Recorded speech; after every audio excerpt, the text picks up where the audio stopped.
কাৰণে আহ্বান জনাইছোঁ। মই আৰু এটা কথা কওঁ দেই, মই ইয়ালৈ যেতিয়া আহিছোঁ সকলো ৰাইজে মোক অভিযোগ কৰিছে যে আপোনালোকৰ বৰপেটা জিলাৰ SP-য়ে মোক অভিযোগ কৰিছে ৰাইজে, বৰপেটা জিলাৰ SP-য়ে গৰু মাংস বিক্ৰী কৰা প্ৰত্যেকখন দোকানৰ পৰা হাপ্তা লয়, 2 নম্বৰী চিণ্ডিকেটৰ টকা লয়।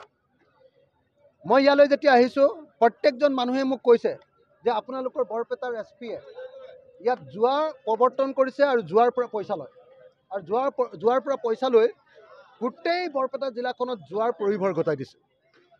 যদি এইটো হৈছে মই ভাবোঁ যে আপোনালোকে এইটো বাতৰি কৰা উচিত।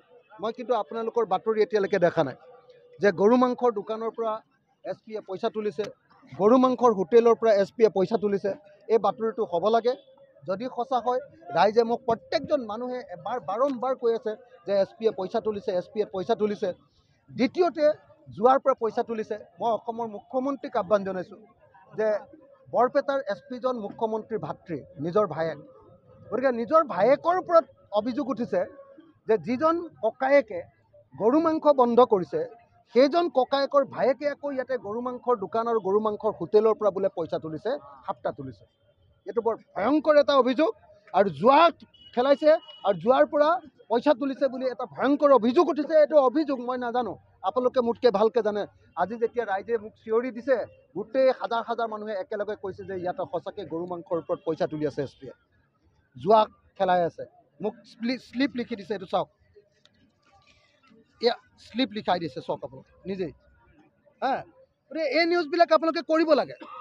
আপোনালোকে মুখ্যমন্ত্ৰীৰ ভায়েক বুলি ভয় খাইছে নেকি? মই আছোঁ, কিবা হ'লে মই আছোঁ। আপোনালোকে ক'ব, একদম এই বাতৰি পূৰা প্ৰচাৰ হ'ব লাগে। আৰু মই আশা কৰিম যে মুখ্যমন্ত্ৰীৰ ভায়েকে যদি সঁচাকৈ গৰু মাংসৰ পৰা পইচা লৈ আছে, হোটেলৰ পৰা বা গৰু মাংসৰ দোকানৰ পৰা যদি পইচা লৈ আছে, হাপ্তা লৈ আছে, যদি মাহে মাহে পইচা তুলি আছে, এইটো এটা ভয়ংকৰ অভিযোগ। আৰু এই অভিযোগৰ বিচাৰ লাগিব আৰু মুখ্যমন্ত্ৰীৰ ভায়েকৰ ওপৰত একশ্যন ল'ব লাগিব। ৰাইজৰ দলে বিজেপিৰ বিৰুদ্ধে সমগ্ৰ অসমজুৰি অভিযান চলোৱাৰ কাৰণে ৰাইজৰ দলে এই গুৰুত্বপূৰ্ণ কামটো কৰাৰ কাৰণে ৰাইজে ভাল পাইছে। আৰু সেইকাৰণে আমি দেখিছোঁ যে উজনি বা নামনি, বৰাক বা ব্ৰহ্মপুত্ৰ, পাহাৰ বা ভৈয়াম, সকলো ঠাইতে ৰাইজৰ দলৰ প্ৰতি আগ্ৰহ বৃদ্ধি পাইছে। ৰাইজে আমাৰ প্ৰতি সহযোগিতা আগবঢ়াইছে, ৰাইজে আমাৰ প্ৰতি উৎসাহ দেখুৱাইছে। আৰু এইটোৱে প্ৰমাণ কৰিছে, মোৰ প্ৰতি আপোনালোকে যিটো জনপ্ৰিয়তা বৃদ্ধি পাইছে বুলি কৈছে, এইটোৱে প্ৰমাণ কৰিছে যে আমাৰ মামা মুখ্যমন্ত্ৰী হিমন্ত বিশ্ব শৰ্মাৰ মুখ্যমন্ত্ৰিত্বৰ চাউলটো উকলিছে। 26ত তেওঁক বিদায় দিবৰ কাৰণে মানুহ সাজু হৈছে। আৰু 26ত আমি ঐক্যবদ্ধভাৱে মামাক বিদায় দিব পাৰিম, হিমন্ত বিশ্ব শৰ্মাক বিদায় দিব পাৰিম, তাৰ কাৰণে আমি সকলো সাজু হৈছোঁ।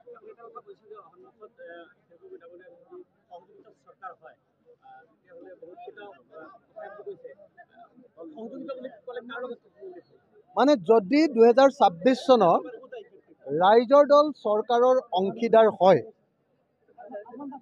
মই অসমৰ ৰাইজক আহ্বান জনাইছোঁ যে ৰাইজৰ দলক চৰকাৰৰ অংশীদাৰ কৰি দিয়ক। আমাক 20খন আসন 25খন আসন দিয়ক।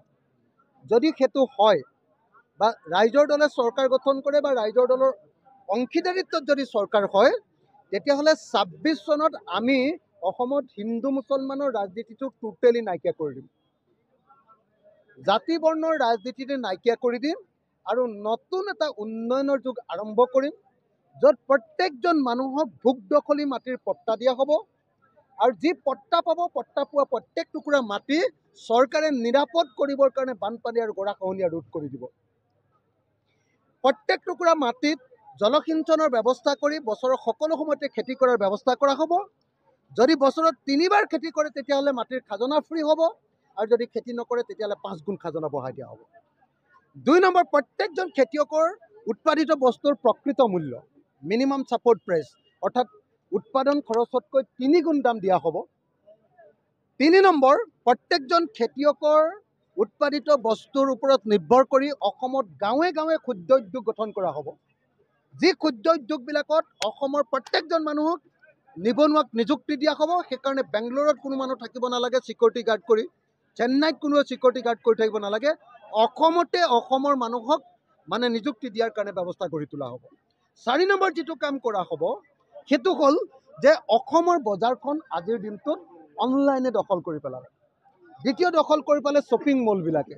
তৃতীয়তে দখল কৰি পেলালে মাৰোৱাৰী বিজনেছমেনবিলাকে। আমি তেওঁলোকৰ হাতৰ পৰা অসমৰ বজাৰখন অসমৰ স্থানীয় মানুহৰ হাতলৈ আনিম। এইকেইটা কাম কৰি আমি অসমৰ প্ৰত্যেকজন মানুহক অসমত ধনী কৰিম। আৰু পাৰ কেপিটা ইনকাম গড় বছৰি যিটো আয়, এই গড় বছৰি আয় আমি এতিয়া 1,35,000 টকা কৈ আছে। গোৱাৰ 6,84,000 টকা, আমাৰ 1,35,000 টকা। এইটো অতি কমেও আমি 7 লাখ টকালৈ গড় বছৰি আয় বৃদ্ধি কৰিবৰ কাৰণে প্ৰথম 2 বছৰত চেষ্টা কৰিম। নাগৰিকত্ব বৃত্তিবৰ্ষ 51 না 71 বিচাৰে হৈ গ'ল। মানে ইতিমধ্যে সুপ্ৰিম কোৰ্টে ঘোষণা কৰি দিছে যে নাগৰিকত্বৰ ভিত্তি বছৰ অসমত 1971 চন হ'ব। এই বিষয়টোক লৈ এনেই এতিয়া বিতৰ্ক কৰি থাকি পানী ঘোলা কৰিলে বেলেগ একো লাভ নহয়। হিমন্ত বিশ্ব শৰ্মাৰ লাভ হ'ব, বিজেপি আৰু RSSৰ লাভ হ'ব। তাৰ বাহিৰে কাৰো একো উপকাৰ নহয়, কাৰণ ইতিমধ্যে সুপ্ৰিম কোৰ্টে অৰ্ডাৰ দি দিলে। গতিকে মই ভাবোঁ যে এই বিষয়টোৰ ওপৰত এই মুহূৰ্তত মোৰ ক'বলগীয়া একো নাই।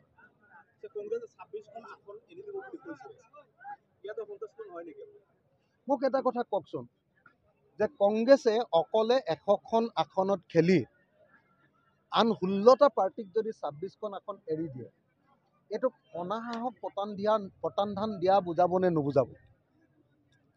আৰু আপোনালোকে কওকচোন, 100খন আসনত তেওঁলোকে অকলে কিয় খেলিব লাগে? তাৰমানে অকলে চৰকাৰ কৰিব লাগে, বেলেগক কাকো ল'ব নালাগে। কংগ্ৰেছে অকলে চৰকাৰ কৰোঁতে অসমত কি হৈছিলে আমি সকলোৱে জানো। আজি অসমৰ মানুহে বিচাৰিছে যে বিজেপিক নাইকিয়া কৰিবৰ কাৰণে সকলো দলে, ৰাজনৈতিক দলে একেলগ হ'ব লাগে। কিন্তু কংগ্ৰেছ দলে উপনিৰ্বাচনো বেলেগকৈ খেলে, এতিয়া আকৌ পঞ্চায়ত নিৰ্বাচনো বেলেগকৈ খেলিবলৈ লৈছে। আমি কৈছোঁ যে পঞ্চায়ত নিৰ্বাচনটো একেলগে খেলোঁ, কংগ্ৰেছে বেছিভাগ আসনত খেলক পঞ্চায়ত নিৰ্বাচনত। কিন্তু একেলগে যদি খেলোঁ, তেতিয়াহ'লে তৃণমূল পৰ্যায়ত আমাৰ গোটেই বিৰোধী ৰাজনৈতিক দলবিলাকৰ একতাটো বৃদ্ধি হ'ব। আৰু একতাটো যদি বৃদ্ধি হয়, দৃঢ়তৰ হয়, তেতিয়াহ'লে আমি 2026 চনত বিজেপিক হৰুৱাবৰ কাৰণে আমাৰ মাজত সুষম ঐক্যমঞ্চ হ'ব। কিন্তু কংগ্ৰেছে এতিয়া কি কৰিছে?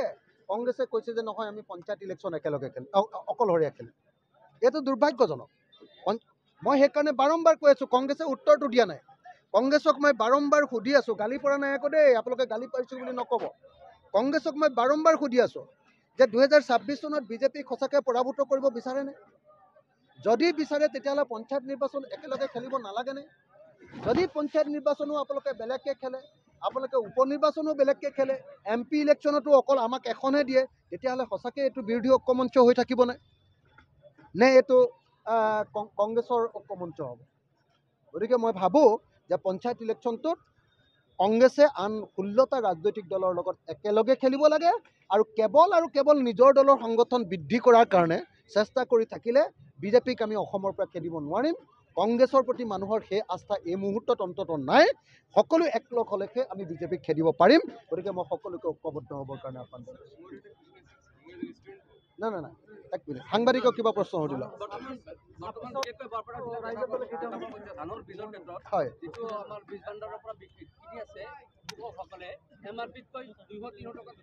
মই দুটা বস্তু দেখিছোঁ খেতিয়কবিলাকৰ মাজত। এটা হ'ল আপোনাৰ ইউৰিয়া আৰু DAPৰ দাম সাংঘাতিক ধৰণে MRPতকৈ বেছিকৈ লৈ থকা। আৰু আন এটা বস্তু দেখা গৈছে যে ইয়াতে যিটো ধানৰ বীজ, হাইব্ৰিড ধানৰ যিটো বীজ, এই ধানৰ বীজৰ ক্ষেত্ৰতো সাংঘাতিক ধৰণৰ 2 নম্বৰী কৰি থকা হৈছে। ক'ৰবাত 2 নম্বৰী ধানৰ বীজ দিয়া হৈছে, আৰু ক'ৰবাত ধানৰ বীজ দি তাতে কি কৰা হৈছে, MRPতকৈ বহুত বেছি দাম, 300 টকা 400 টকা দাম বেছিকৈ লৈ থকা হৈছে। গতিকে মই অসম চৰকাৰক দাবী জনাওঁ যে খেতিয়কক যদি ভাল পায়, তেতিয়াহ'লে ইউৰিয়া আৰু DAPৰ ওপৰত যি চিণ্ডিকেট হৈছে এইটো বন্ধ হওক, ধানৰ ওপৰত যিটো চিণ্ডিকেট হৈছে এইটো বন্ধ হওক, আৰু ধানৰ প্ৰকৃত যিটো MRP আছে তাতকৈ কমকৈ দামত, MRPটো হ'ল মেক্সিমাম ৰিটেইল প্ৰাইচ, তাতকৈ বেছি দাম কোনেও কেতিয়াও ল'ব নোৱাৰে। এতিয়া মেক্সিমামতকৈ বেছিকৈ লৈ আছে, অৰ্থাৎ লুণ্ঠন কৰিছে। গতিকে মই ধানৰ বীজৰ দাম কমাবৰ কাৰণে আৰু ইউৰিয়া আৰু DAPৰ দাম কমাবৰ কাৰণে চৰকাৰৰ ওচৰত দাবী উত্থাপন কৰিছোঁ। আৰু হিমন্ত বিশ্ব শৰ্মাক কোনোপধ্যে এনেকৈ মানুহক লুণ্ঠন নকৰিব।